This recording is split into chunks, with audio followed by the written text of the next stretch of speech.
experience. Kyrie Irving at the podium. The Nets down 0-3. Figure them out thus far. I think the frustrating part is just, the intangibles out there that we can control, meaning just the turnovers and the offensive rebounds. I think for the last 3 games, you can see we've given a lot of easy baskets in transition. And though they're a good defensive team, they've proven, I feel like sometimes we just put in their lap and they go the other way and they get in transition. And they make big-time plays, So I got to give them credit. They make it tough in the half court for us to run plays. But I felt like in the first half we did some good things. And and in the last 2 games before this, we felt like we did some good things, but tonight it just wasn't enough. Obviously, the stats not on your side as far as teams down 0-3, but as a competitive veteran group, what do you say to each other? What's the communication like as you turn your attention to Game 4? There's not much to say. I mean, we know what it is. I think a few of us in this locker room have either been in this position on the winning side or on the losing side. So you just got to take your lessons, learn what you can from this, and just get ready for Monday. No time to hold your head, no time to think about what everyone else is saying. It's just let's go play basketball. Kyrie, you were on that Cavs team that was down 3-1 and came back. What do you take from that experience that allows you to maybe different situation, brother? Different situation. Being down 3-1 in the finals. That's a totally different situation than compared to what we're into right now. And I don't even want to compare it just out of respect for what that was for the teammates I had and the journey. We have our guys in our locker room. My brothers are there. And, this is something that's new for us as a group. And I can individually say, I did this, I did that, but it's a team game. And all I could do is show up tomorrow, be ready for film, and get ready for Monday's game. Kyrie, Steve Nash was just in here, and he said that you and Kevin have to be tired just because based on how hard you guys had to play towards the end of the season, how many minutes, and he also mentioned you fasting might be a contributing factor. I mean, how do you feel? Is that is that making you tired, or how do your legs feel? My legs feel okay. I think kind of in the flow of everything right now, meaning just end of the season, then also fasting and just trying to find a balance there. Those are things that attribute to my day-to-day. But when I show up to the facility or the arena, there are no excuses that I have for me being ready and prepared. I do everything I can to be able to make sure that I'm spiritually grounded and I'm respecting my faith, but also knowing that when I step into this building, I don't want any excuses on my name. I just told everybody that's a journey with God that I respect. But in terms of my play and stuff like that, you just got to do better.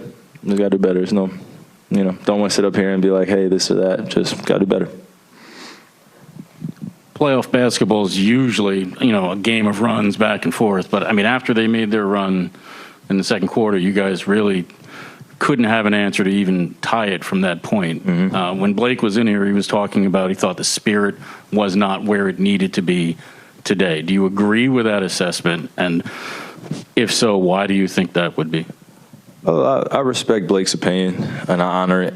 I'm sure, just for these last few games, he felt like he could make a bigger impact on our team. And, he should feel that way. And, what we saw tonight was just a glimpse of probably what he was capable of doing. And, I would love to see more of it. But in terms of our spirit, I think being in what we call the trenches, or being in a series like this with guys that, we're all just trying to gel, and usually you're gelling around the right time, and that team in the other locker room is gelling at the right time. They've been gelling since Christmas. So for us, we're just in a new experience as a group, and we just got to respect that and just bring everything we can to this next game and just do one possession at a time. I don't want to be too cliche, but I don't have a lot of answers for how you make up time, from October until now when, usually teams would be gelling and things would be feeling good. You could put it on me in terms of playing better, controlling the game better, controlling our possessions, being more in the stance, not turning the ball over as much. I had 5 fouls tonight. So you could put it on me more of just doing more, and holding the guys accountable, same way I'm held accountable. Kyrie, Kevin, I think 11 shots and also 8 assists. Was that by design coming into this game, kind of him being more of a decoy and drawing attention and finding open teammates, or was that something Boston did to take away?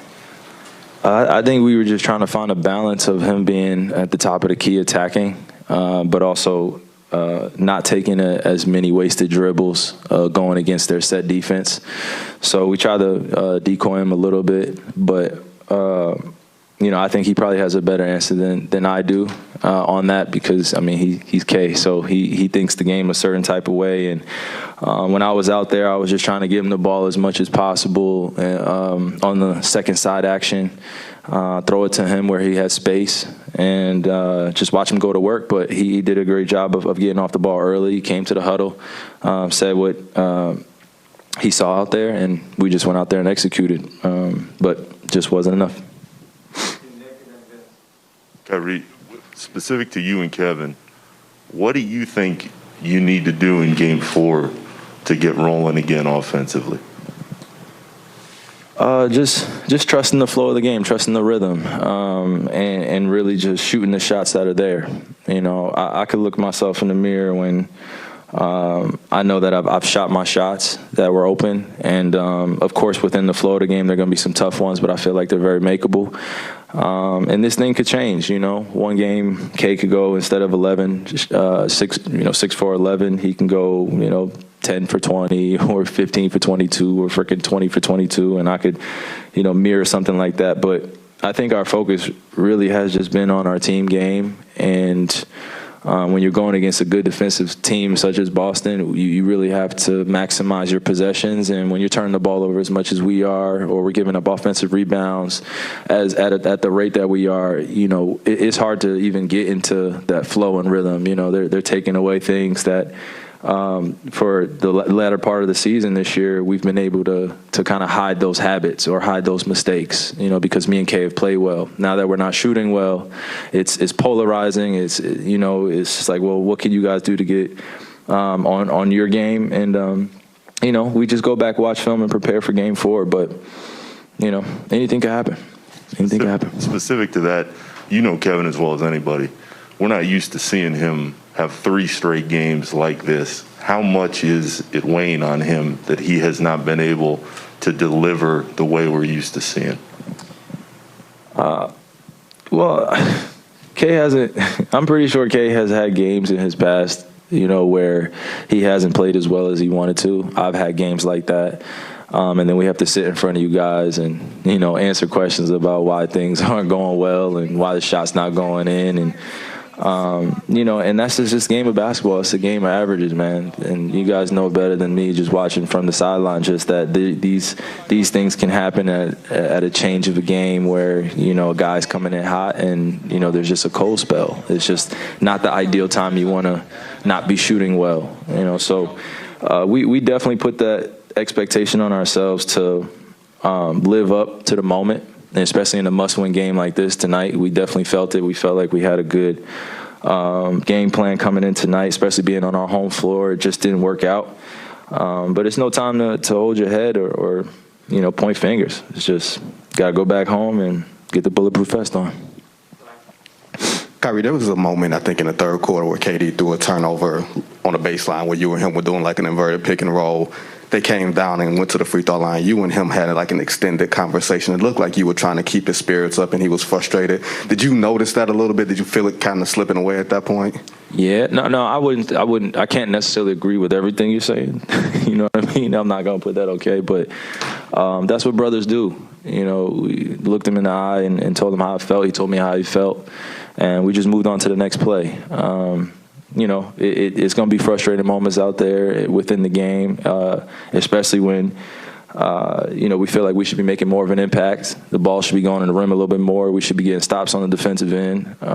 You know, our defense shouldn't be collapsing as often, and then that possession happens, and, you know, we're on camera and everybody's watching. But, you know, it's just us being brothers, and we expect the, you know, mountain high greatness out of one another. And when we're not living up to that, I think it definitely hits our heart a little bit. And, you know, that expression emotionally is honest, and I honor that. So just move on to the next thing. Yep.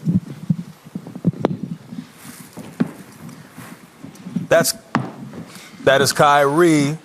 From Kyrie, we go to the one-time MVP who at times does it notoriously B.I.G. They call him KD. Kevin, what stands out as most frustrating, disappointing, whatever word you want to use in terms of how this series has played out to this point?